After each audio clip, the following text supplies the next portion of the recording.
Hello YouTubers and welcome back to my channel. I've purchased another crawler, and as you can see it is the FTX Canyon and it's a mountain rescue. This is the version 2 of it. I went into my local hobby shop just to get a set of wheels and tyres for my FTX Outback 3, which is the body shell just here.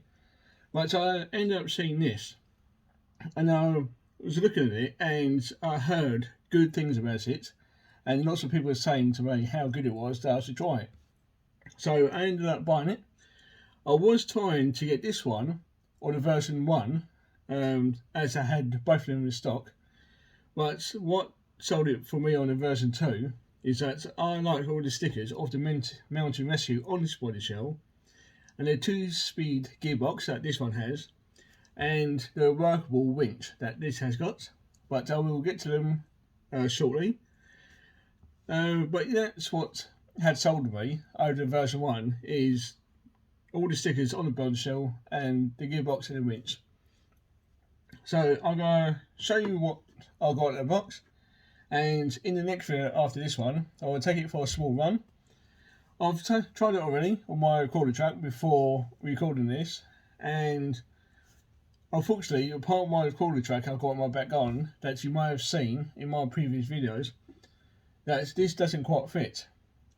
Even though this is marked as a 1/10 scale, it's an extra large 1/10, so it's a bit wider than your standard 1/10 scales, like my FTX Geo and my Traxxas TRX4, and a couple of other crawlers that I've got. So let's get on to it and see what I got out of the box. First things first is the controller. I've got a couple of these with the other crawlers I've got, and I love the way these feel in my hand. Especially I love the colour of the steering wheel and the wheel on and off switch being in this nice chrome blue. It's a 6-channel, which is handy with all the little extras I've got on this, such as the 2-speed gearbox, the winch and the working lights. So I'm very happy that it is a 6-channel. As I mentioned, I've got a couple of these and I really like them. So next is the controller. The battery that I've got with it is a 1800 mAh NIMH battery. Not sure how long this will last, but I can imagine, I reckon about 8 to 10 minutes roughly, because I've had a couple of these and they seem to average out roughly about 8 to 10 minutes on this size battery. And it's got the Tamiya plug. So that's the battery. Moving on to the usual manual, which is this thing, which tells you or shows you how to set your Canyon up, what to do at the box. And there's several parts to this at the back of it as well, so if you end up breaking anything on this, the parts numbers are in this manual, which is quite handy. And within this little bag you do get a USB charger for the battery and the little aerial that gets fitted to the back. I haven't fitted it yet, but I will do after this video. So that's the manual and the charger.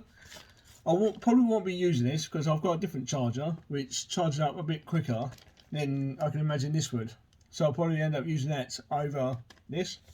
But it's nice to know that it's actually in the bag should I need it. Moving on to the car itself now.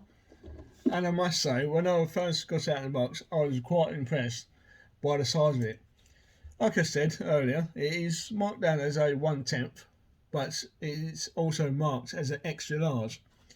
As I said, it's a bit wider, and I think it's roughly the same size lengthwise as a standard 1/10. It's just, I noticed how wide it is. And as I say, I love all the stickers on the body shell, along with the yellow greenish roll cage on top, along with the roof rack on top, and the lights at the front on the roof, so to say. Testing. I've also got lights in the headlights and indicators, and the indicators go on the back as well. It's not just the front, so that's a nice little touch. And so there's a the roof rack for it, and underneath the body shell is all the wires for the lights. The other thing I like as well with this body shell is that they left all the windows clear so I can actually see inside it as well. I like how they left it like that. Pushing that to one side and moving on to the chassis itself.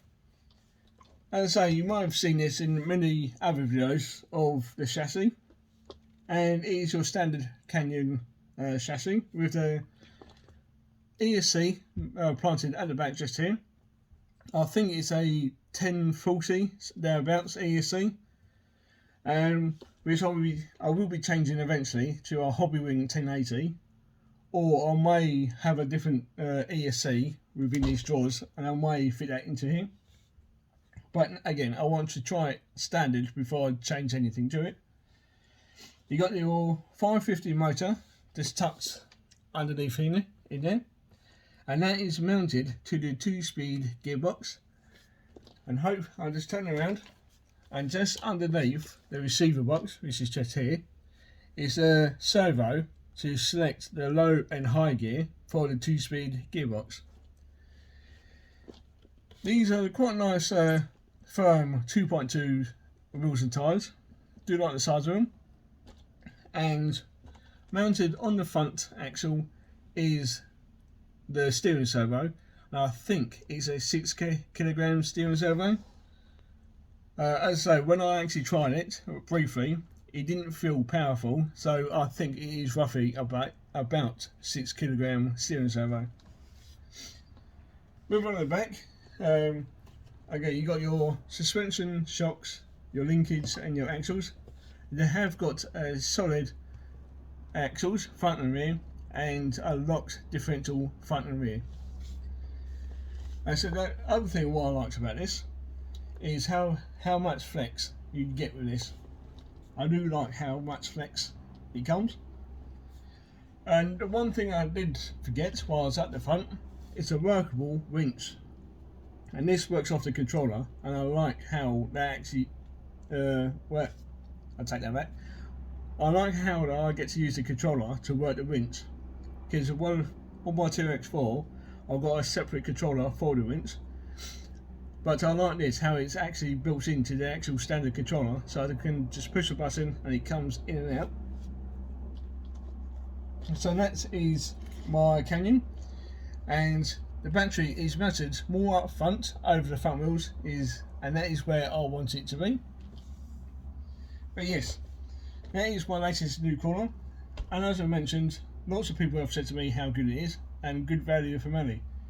So in my next video I'll take it out and see how good it is after I'll charge up my battery, because like I said, I briefly tried it in my garden and the battery shortly died because there wasn't much charge in it. So I hope you enjoyed this video. Thank you very much for watching. I will take a couple of pictures for my Instagram account, so please go check that out.